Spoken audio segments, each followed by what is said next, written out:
Hello, welcome to the product demonstration for the new MARKETrends Premium Suite. This video covers all the various features of this innovative new product that will change the way you view local housing market trends. Let's get started. The product is broken down into three main sections: Dashboard, Charts, and Reports. The dashboard is the default view, and we'll cover that now. First, let's take a look at the top section of our dashboard. Here you'll see our gauges. These gauges display the most recent month's activity for a given metric and how it compares with the 5-year average for that month. We have 12 gauges in all, and each gauge is bounded by the 5-year min for that month and the 5-year max for that month. So it gives you a good idea of where things stand relative to the most recent history. Next, we have the snapshot. Snapshot is a tabular view of the most important indicators for that market and how those indicators for the most recent month compare to the same month last year and the preceding month. Finally, we have the current value to purchase price infographic. This gives a view of the relative health of all parcels in the location, with breakouts of the percentage with the most recent purchase price below the current value and homes where the current owner paid more than they are currently valued. The pie chart is further broken down into subgroups, giving a complete view of those likely eligible for a standard sale and those that would likely require substantial gains in price appreciation in order to sell at a gain. Now, a powerful feature of this product is the ease with which you can change the stats being viewed to any zip, city, or county within your MLS. So we've been looking at a particular zip code, and we can see that 60% of the parcels within are valued above their last purchase price. Now let's use the change location feature and see how that zip compares to its city. So we go up top here, type in Fort Myers in this case, and the page refreshes with all data pertaining to Fort Myers. You can see the valued above is different for the city that zip belonged to. We can scroll back through the gauges to see how those look for the city, and we can then pick the county. In this case, Lee County. Everything refreshes, and so you can then look at all the indicators for that county. So that pretty much covers the dashboard section of MARKETrends Premium. A nice high-level view of how any market within your MLS is performing of late.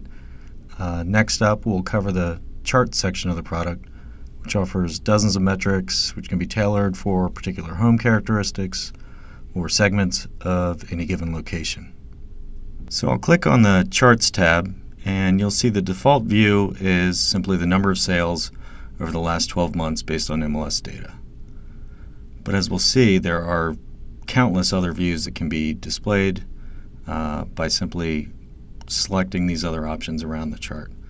This section here displays the various metric groups, 9 in all, 5 based on MLS data, market activity through price per square foot, and the final 4 are based off of CoreLogic's public records data, which is market activity, pricing trends, price per square foot, and distressed inventory. For now, we'll stick with market activity, and we have the option of changing the metric being plotted: new pendings, all pendings, new listings, or active listings. I'll switch and show new listings. The chart's reflected. Or I can add metrics, so I can compare the number of new listings versus the number of new pendings. The option of a line view, and data goes back up to 5 years. All interactive, so as I hover over, the legend will show in the hover bubble. An interesting chart to show is inventory and how active listings have come down over time, and this is pretty common across the nation. I'll switch back to 1 year. I can turn off a metric simply by clicking it and clicking one more. So now we'll look at pricing trends. The default view is median sale price. So we can see market improvement over the last 12 months for the median sale price in this particular market. Switch to bar view, and we'll see another exciting feature of MARKETrends Premium. I can plot the median sale price for those that are successfully closing against the median list price for new listings and the median list price for all active listings. So here we see a gap of $229 for actives versus $148 is the median sale price for those that are closing. I can use this facet bar to show condos. So $182 versus $129 is the median sale price for condos. And switch to single family, see the gap of $278 versus $155 for those that are actually selling. Close these down and only show median sale price. Now I'm going to change to all, and I'll show another feature. We can also plot by quarters. This is particularly helpful in low volume areas such as zip codes, where the trends can be more impactful with less granularity. So this is showing 5 years worth of median sale price data. Switch back to months, and we'll show the change from feature. So this is actually showing the year-over-year change for this given metric, median sale price, over time. So we can see that back in 2009, this location was still struggling, down nearly 50% year over year. Then there was a slight uptick around the tax incentive time of early 2010, but there's been consistent gain really from February 2011 on. And we can chart this over various house types as well. So here's condos, and I'll switch back to actual values. You can compare the actual values for given home types and obviously scroll over any and you can see the trends. Let's take a look at another option within the facet bar. Let's say we have a buyer that's interested in homes in a given location and they aren't sure what home size fits their budget. Well, we can plot the various home size ranges to give a good indication to that buyer of just how much homes are going for in this particular location. So here we're showing 2,500 to 3,000 square feet versus 800 to 999 square feet. And you can see the ladder going up. Let's see if the price gains were across the board, and it looks like they were. Some as high as 30% year-over-year increase, others not quite so much, but solid gains across the board. Change back to actual values, and let's say that our buyer is interested in the 1,600 to 1,800 square foot range. Well, let's dive deeper into that and compare the median sale price versus the median list price for new pendings, so those that have gone to contract in the most recent quarter in this case, against the median list price for new listings, those that are just went to market, and those that are active. So we can see 182 for sales and 255,000 for the active inventory. Switch over to months, see how that's changed over the previous year. Switch back to 1 month and see that pricing per status. Let's say the buyer is on the fence and maybe wants to look at the next segment up, 1,800 to 2,000 square feet. You can switch that here. And right now we're at the county, but let's say the buyer's interested in a particular zip code. Use change location above, and the chart changes to reflect that new location. All in one simple click.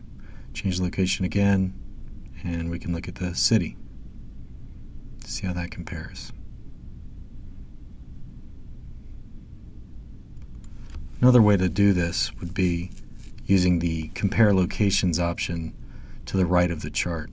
So I'm going to take these down to only show the median sold price. We'll toggle to show all, and I'm going to type in new locations down here. Select them from the list, enter the county, and now I'm looking at the median sale price for the zip code, city, and county, all in one chart view. Within this chart, I can still toggle by home type or any other facet. So I can change over to single family and look at condo / co-op.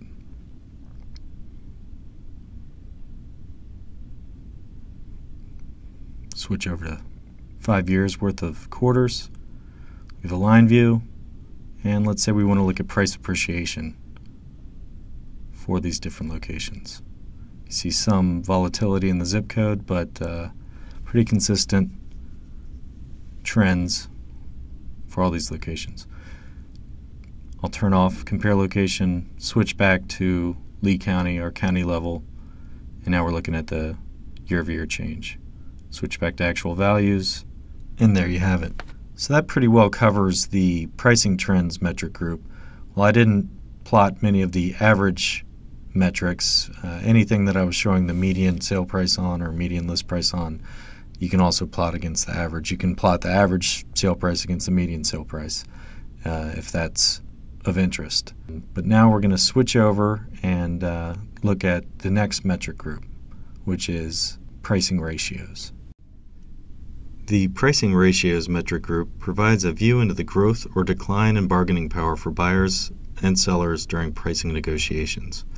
We offer 4 metrics: median or average sold to original list price ratio, and median or average sold to list price ratio.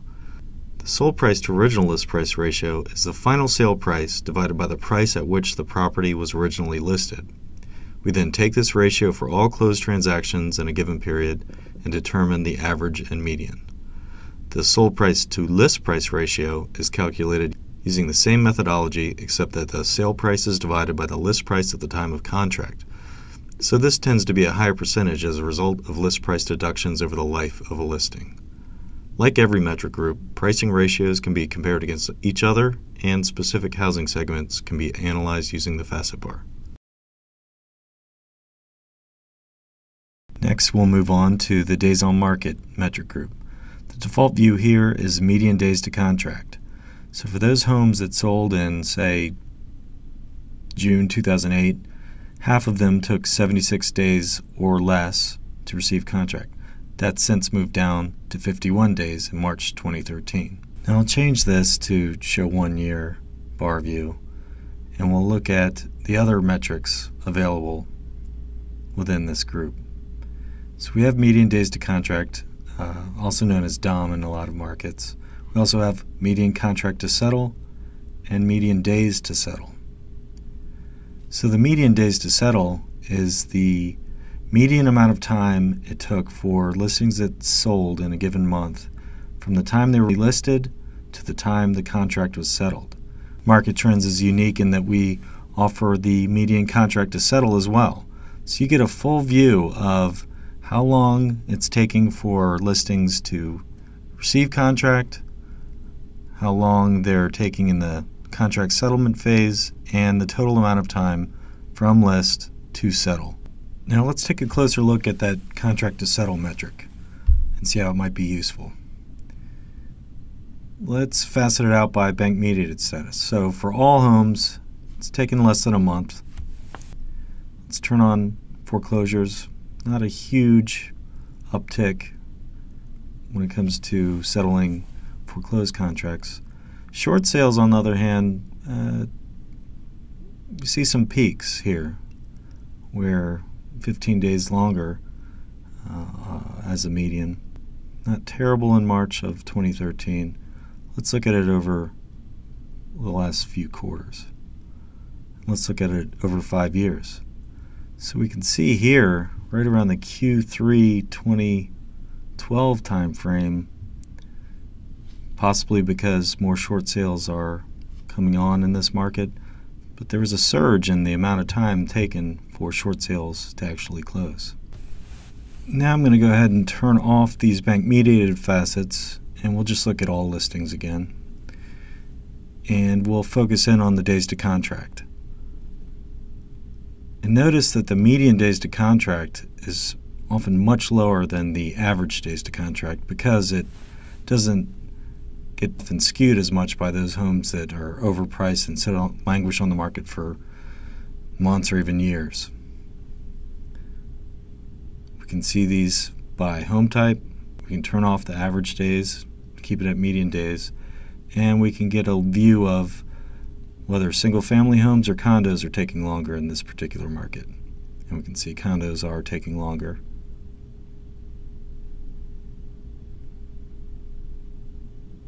You can also view this by price range. See which ranges are moving faster. In this particular county, we can see that the more moderately priced homes are moving quicker, and as you move up in price range, they're taking longer. So that's a quick overview of the Days on Market metric group. A lot of interesting metrics can be found there, and I'd encourage you to try out the interactive demo to get a better sense of what these can provide. For the last MLS metric group, we'll take a look at price per square foot. The price per square foot metric group is similar to the pricing trends group in that MARKETrends Premium offers the capability to see trends pertaining to various listing statuses over time. We have the option of viewing trends for median prices, so sale price or list price per square foot for properties sold in a given period against the median list price per square foot for new pendings, those listings that went to contract in a given period, all pendings, those listings that finished the period in contract, regardless of whether the change to contract occurred during that period, new listings, properties newly listed during the time period, and active listings, properties active at the end of the time period. You can also see each of these by average or mean price per square foot. You can then segment these stats by particular home characteristics and view price appreciation on a more segmented level.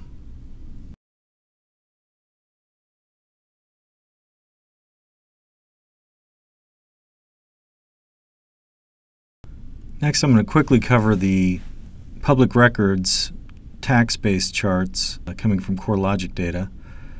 And here we'll see the market activity. So this is based off of deeds as reported in the tax records. And these trends include FSBOs and any other non-MLS home sale transactions. Tax-based metric groups have similar views to those offered in MLS-based metric groups, so you can plot by quarters, see 5 years worth of history, segment by characteristics, etc.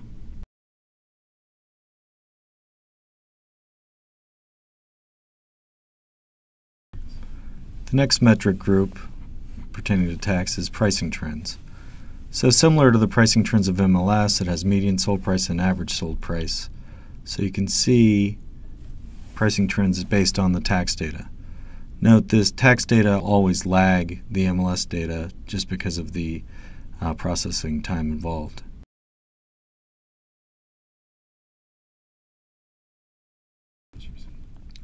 We also have the price per square foot based on tax records.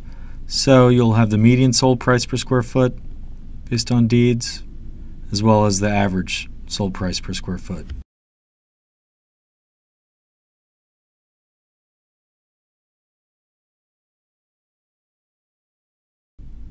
Finally, we have distressed inventory. This metric group is based on the number of foreclosure notices or filings reported within a given location and a given month or quarter based on public records. The default chart shows the combined number of filings of any type, pre-foreclosures, auctions, and REOs, where ownership transferred to the lending institution. I can change this to only show number of pre-foreclosures versus the number of REO, and like any of the other charts, these go back 5 years. So now that we've covered the various trends available in our charts section, what else can we do? Let's say you want to take any given trend and share it, be it in marketing collateral or to supplement a listing presentation, or online on your website, blog, or social network. Let's take a look at the portability features that make this possible. If you look at this section below the chart, you see 3 different links: download, embed, or share. First, I'll go and find the trends I'm interested in relaying. Let's say I want to get the word out that sales prices have been appreciating for 9 consecutive quarters in my county. I switch to median sale price, click on quarterly view, and go back 4 years. Switch from charting the metric to change from previous year. And let's say I want to draw attention to the fact that single-family home prices have gained more than condo prices. So there's my chart. Next, I'll click on Download. There are 2 options, PDF or PNG. PDF will save my chart as a PDF, where I can then transport that content however I'd like.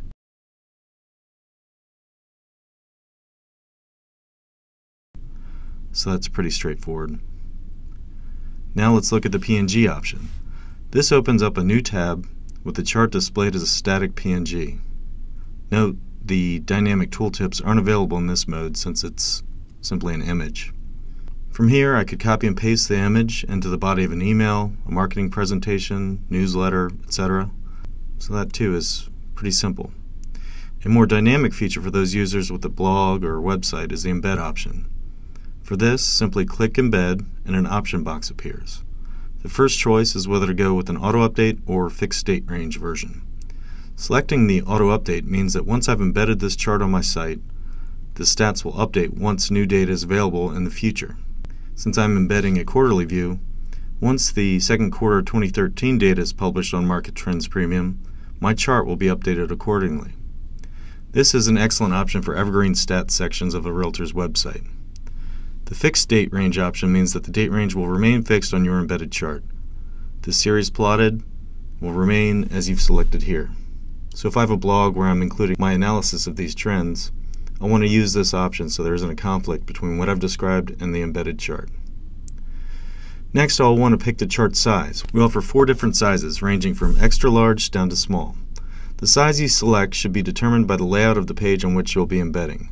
So if I have a smaller right rail I'm dedicating to various stats, I'd pick 300 by 280. If I'm posting the chart in the body of my site, the 620 by 330 option might be the best. This preview shows exactly how the chart will appear in the iframe on your site. Notice that it remains interactive. My site's users can hover over the various points and see the underlying data. Or they can turn on or off legend items and the chart will update accordingly. Once I've selected the options, I simply copy and paste this HTML snippet into the code of my site. Add this or any other chart to my website, and I've enhanced my branding as an agent with a pulse on the market. There is no limit to the number of charts that can be embedded, so develop a plan for how you'd like to integrate stats into your online brand and embed away. Finally, we have the share option. Let's say I don't want to include this particular chart on my site, but I think it would be worth sharing with my legions of Facebook or Twitter followers. Simply click on this link and the chart is included as a standalone web page. From here, I can share it directly on Facebook, Twitter, or elsewhere. I can opt to share it via email to a particular buyer or seller. The idea is to make it as easy as possible for you, as a MARKETrends Premium customer, to share your insights with customers and potential clients. The final section of MARKETrends Premium is the Reports section. These are PDF reports available for any location. So right now we've been on Lee County, so the underlying reports here will be based off of the location I've selected. These PDFs are available as detailed reports and also as local market insight reports. The detailed reports are available at the monthly, year-to-date, quarterly, and yearly level, and archived reports are also available here. So as an example of a detailed report for quarterly, select Go, and this is the output. Basically a sold detail matrix below with sales and pricing trends by number of bedrooms and by price range. The local market insight report is available for all homes or by a particular home type. So if we turn on all single family and condo co-op, again, these are available in archive versions. Hit go. Now, rather than go through these reports in detail here, I'm going to go ahead and wrap up the demo and refer you to the MARKETrends Premium website. The URL is marketrendspremium.com, and from MARKETrends Premium you'll be able to actually go in and try out the interactive demo. So here we've created a generic location, and all the functionality that I've gone through is available within this site. So you can check out the local market insight report here. You can sign up for a free 14-day trial and test drive MARKETrends Premium for stats near you. Thanks for watching.